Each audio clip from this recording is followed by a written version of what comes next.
Ramona Shelburne dropped a bomb, and the WNBA still hasn't recovered from the blast. 80% of players, no contracts, no teams, no future. Brianna Stewart and Nneka Ogwumike thought this was a power move, but Rich Eisen sat on live television and set it straight. The golden goose is getting more valuable, and somebody is holding a knife to its throat. Arenas are already locked in. The schedule has been released, but the rosters? Empty. This is not just a labor dispute. This is a carefully engineered hostage situation, and Ramona Shelburne has exposed exactly whose hand is on the trigger. Stay with us because what comes next will shock you.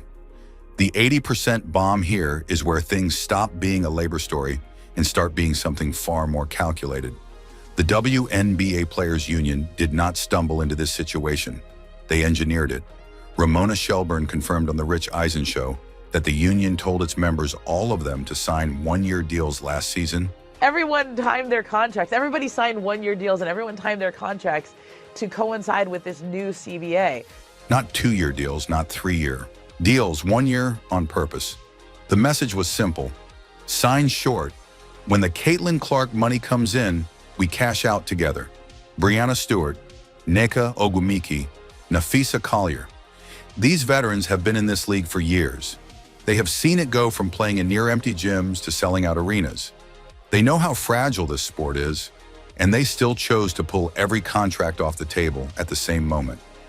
Think about what that actually means in practice. When 80% of players become free agents at the same time, the league does not just have a paperwork problem, it has no product.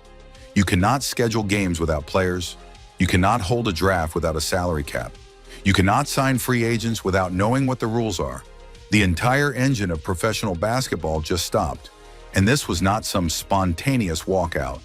This took months of quiet coordination behind closed doors, players texting each other, agents aligning strategies.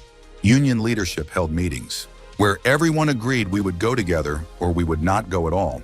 The level of discipline required to get 80% of a professional sports league to decline contract extensions simultaneously is actually remarkable. The problem is that remarkable discipline was pointed in the wrong direction. ESPN reported that, as of early 2026, the WNBA had not reached a new collective bargaining agreement with the Players Association. The old CBA expired, and negotiations dragged into a full-blown standoff. The players rejected the league's initial offer and dug in hard. No counter that satisfied both sides ever landed on the table. The union was betting that the owners would panic, that the pressure of losing the Caitlin Clark era, the sellout crowds, the TV ratings, the cultural momentum would force a quick cave. Sign what we want or watch everything you built fall apart. But the owners did not cave, and that is the part the union did not fully plan for. Because now both sides are sitting across a table, arms crossed, while the clock burns down toward opening day. Neither group is blinking, neither group is moving, and the sport sits in the middle, paying the price for a standoff that both sides created. Here is what makes this even harder to accept. The veterans leading this charge are not in a desperate financial situation. Brianna Stewart earns significant money from overseas leagues during the WNBA offseason. I just spoke to basketball legend Brianna Stewart, who, along with fellow NBA player Nafisa Collier, also a CNBC changemaker. Nneka Ogwumike has endorsement deals and league leadership roles that keep her financially secure. Nafisa Collier co-founded the unrivaled 3-on-3 league, which gave players an entire off-season income source. They can afford to wait. The rookie fighting for a roster spot cannot. The player on the league minimum, whose entire year depends on a 12-woman team deciding she is worth keeping, cannot. The bubble players, the ones whose professional careers could end the moment a team runs out of patience, they are the ones sitting at home right now, waiting on union leadership that does not share their financial reality. The strategy was built by people with safety nets for people who do not have one. ESPN reported the situation as one of the most unusual in professional sports labor history, not because of the size of the demands, but because of the method. Coordinating mass free agency across an entire league to force a negotiation outcome had simply never been done at this scale in women's sports before. This was not an accident. Someone planned this. The planning was real, The coordination was real, and the consequences are very real.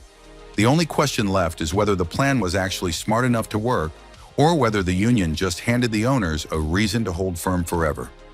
Circus versus the WNBA. The moment Ramona Shelburne dropped this detail, everything else became secondary.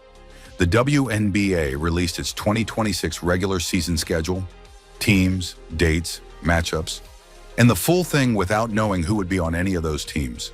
No rosters, no signed players, no CBA. Just dates on a calendar and a prayer that something would get figured out before tip-off. Why? Because arena contracts do not wait for basketball drama to resolve itself. If a team does not lock in its game dates early, the arena gives those slots away to concerts, to traveling shows, to monster truck events, to literally anything that will pay for the floor space. Shelburne put it plainly on the Rich Eisen show. Ramona Shelburne is joining us here from downtown Los Angeles. The league had to move on the schedule just to hold on to their own buildings. Not to signal progress, not because a deal was close, simply to stop the arenas from handing those dates to someone else. So the WNBA, the league that houses Caitlin Clark, A'ja Wilson, and Sabrina Ionescu, had to publish a fake schedule for ghost teams just to prevent their venues from being booked by someone selling cotton candy while cars crush each other in the parking lot. Read that sentence again. Let it settle. The Indiana Fever are scheduled to play the New York Liberty on April 25th. That matchup, Clark versus the Liberty, would normally be one of the most anticipated games of the regular season. Sold-out building, national broadcast, the kind of game that ends up in highlight packages for years. Except at the time that schedule dropped, neither team had a full roster. The Fever could not even begin free agency negotiations in a normal way because the salary cap, the number that determines what every single contract is worth, was still completely unknown. You cannot build a team around a number that does not exist yet. And then there are Toronto and Portland, two brand new expansion franchises that were supposed to represent everything good about where women's basketball was heading. New cities, new fan bases, new energy. The expansion draft was supposed to be a celebration, a moment where two communities got to watch their teams take shape for the first time. Instead, both rosters have 0 players, not a few, 0. The expansion draft cannot happen because there is no collective bargaining agreement to use as the basis for drafting players. You cannot assign a player to a team under a financial system that has not been agreed upon. So Toronto and Portland are sitting in a waiting room with their jerseys designed, their arenas ready, and absolutely nothing to put on the floor. Think about what that means for those cities. Fans bought tickets, local sponsors signed deals, broadcast partners made plans. All of it is frozen because two sides in a negotiating room cannot agree on how to split money from a league that, until very recently, barely had any money worth splitting. The irony is brutal. The broadcast deal that triggered all of this, the $2.2 billion 11-year agreement with Disney, Amazon, and NBC, was supposed to be the proof that the WNBA had finally arrived, that the sport had crossed over, that the days of scraping for arena time and fighting for airtime were finished. Instead, the league that just signed the biggest media deal in its history had to scramble like a community center, worried about losing its Tuesday night gym slot. The same league now in business with 3 of the largest media companies in the world had to release a schedule full of teams with no players just to keep the lights on in their own buildings. That is not the behavior of a league that has arrived. That is the behavior of a league still fighting for survival while pretending everything is fine. Disney, Amazon, and NBC are watching this. They paid for a product. They did not pay for a crisis management situation. Their contracts reportedly include clauses that allow for renegotiation if the league cannot deliver what was promised. A season that starts late or looks visibly chaotic in its first weeks is not just embarrassing, it is a direct threat to the financial foundation the league just built. The schedule is out, the arenas are booked, the rosters are empty, and somewhere in a conference room, two sides are still arguing about percentages while the whole thing quietly starts to crack. The 30% war strip away all the noise, and this entire situation comes down to one number, 30%. Brianna, Stewart, and Nneka Ogwumike, the most vocal faces of the union's leadership, want the players to receive 30% of the league's gross revenue, not net, gross. That is their target. That is what they held 80% of the league's contracts hostage for. One number, one line in the sand. On the surface, that demand sounds completely reasonable. NBA players receive around 49 to 51% of basketball-related income. NFL players get roughly 48%. NHL players sit around 50%. Every major professional sports league in North America splits nearly half its revenue with the people actually playing the games. So why should WNBA players settle for less? Here is the problem that nobody in the union's leadership wants to say out loud.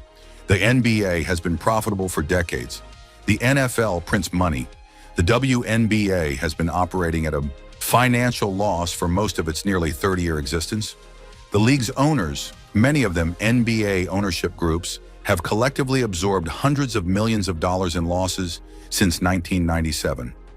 Not because they were forced to, because they chose to.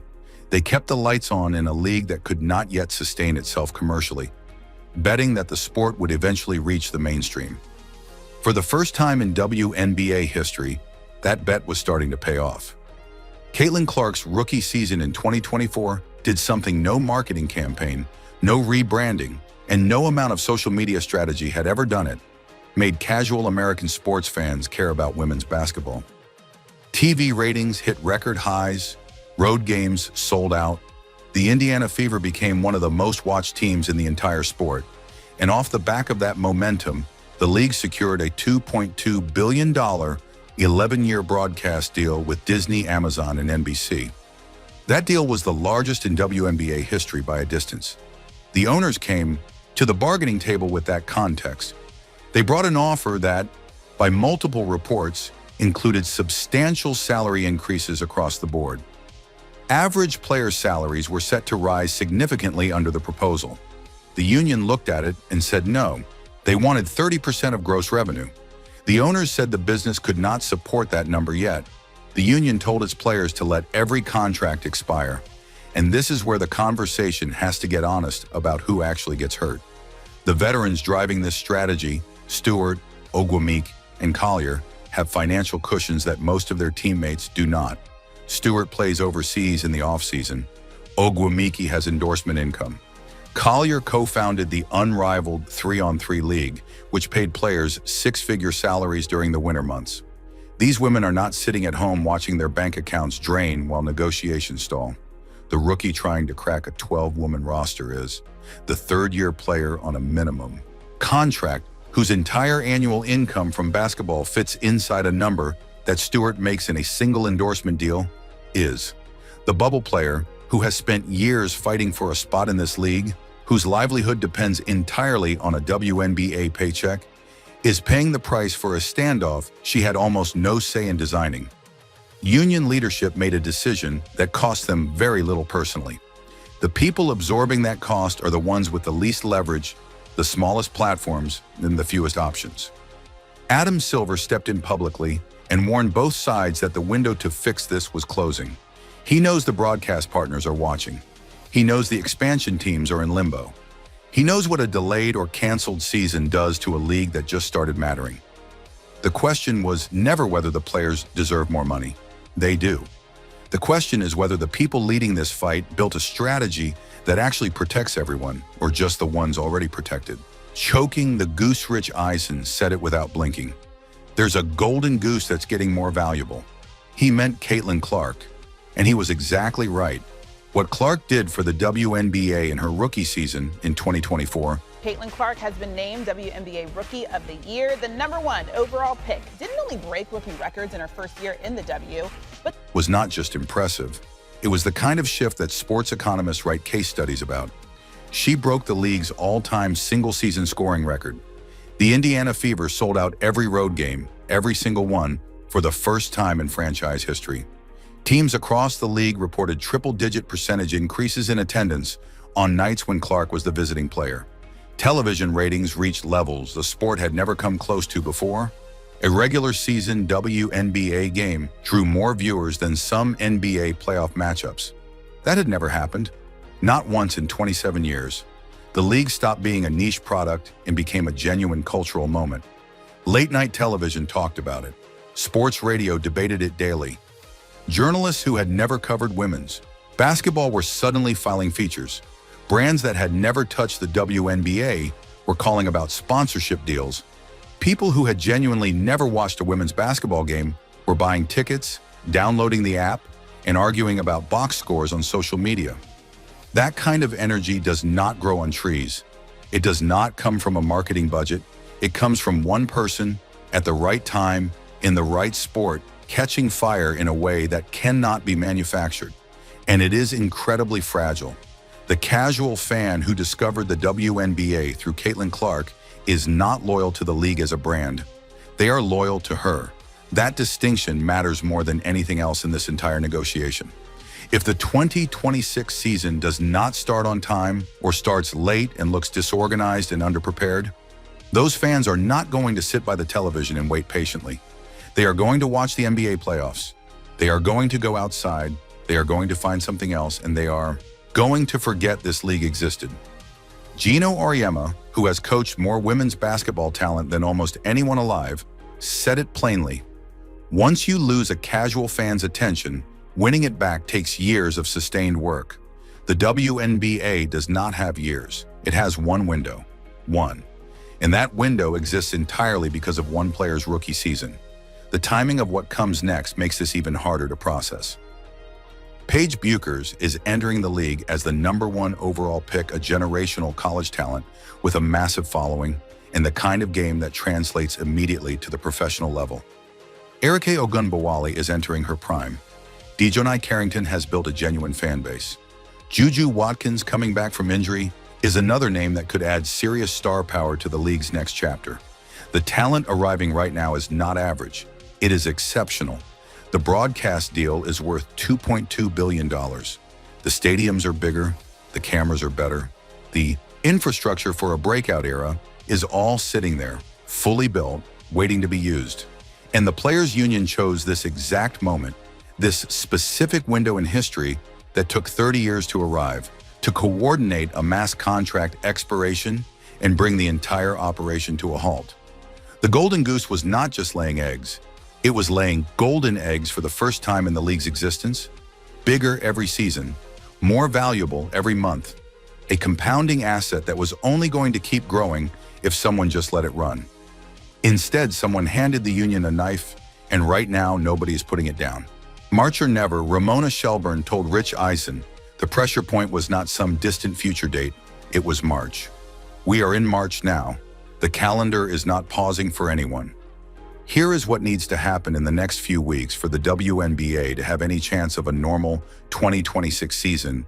And when you see the full list, you will understand why people inside the league are quietly terrified. First, the two sides need to agree on a new collective bargaining agreement, not a rough framework, not a verbal understanding, not a promise to keep talking, a signed, finalized deal that establishes the salary cap, the revenue sharing structure, roster rules, contract terms, and every financial detail in between. Nothing else on this list can move until that document exists. It is the foundation that everything else sits on. And right now, that foundation is still air. Once the CBA is signed, the league has to hold an expansion draft for Toronto and Portland. Two entire franchises need to be constructed from nothing.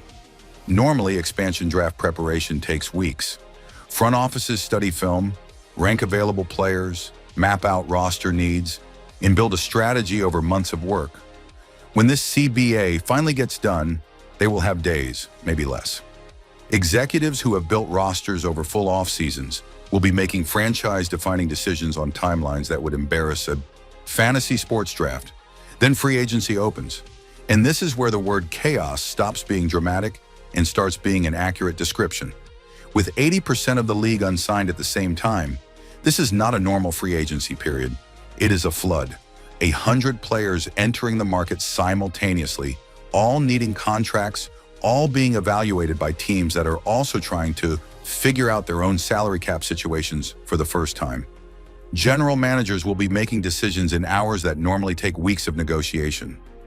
Roster chemistry, contract structure, positional fit, all of it compressed into a window so short that mistakes are not just possible. They are guaranteed. After free agency comes the collegiate draft.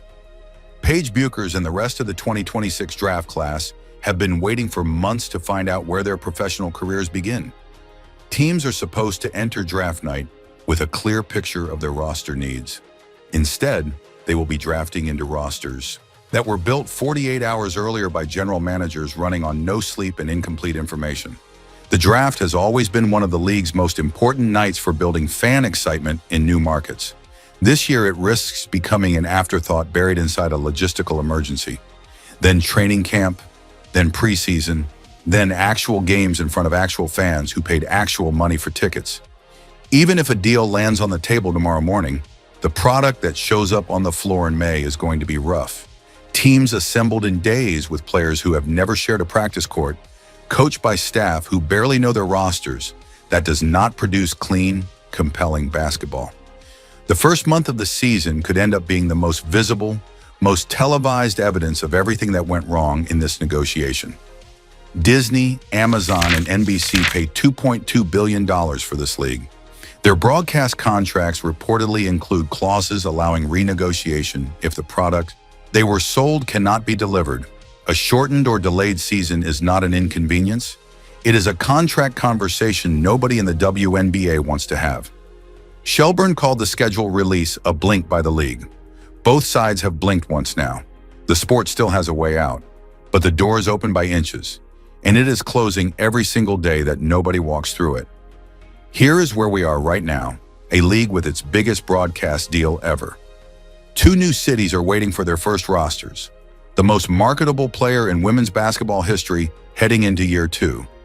And 80% of the players are without contracts. Ramona Shelburne did not just expose a labor dispute. She exposed a decision-making failure at the highest level of the union. A group of veterans, financially insulated from the consequences, made a move that put everyone below them at risk. The schedule is out. The arenas are locked in. The clock is running. Whether this season survives depends entirely on what happens in the next few weeks. If you want to stay updated as this story develops, every new detail, every leaked offer, every breaking update, because this is far from over.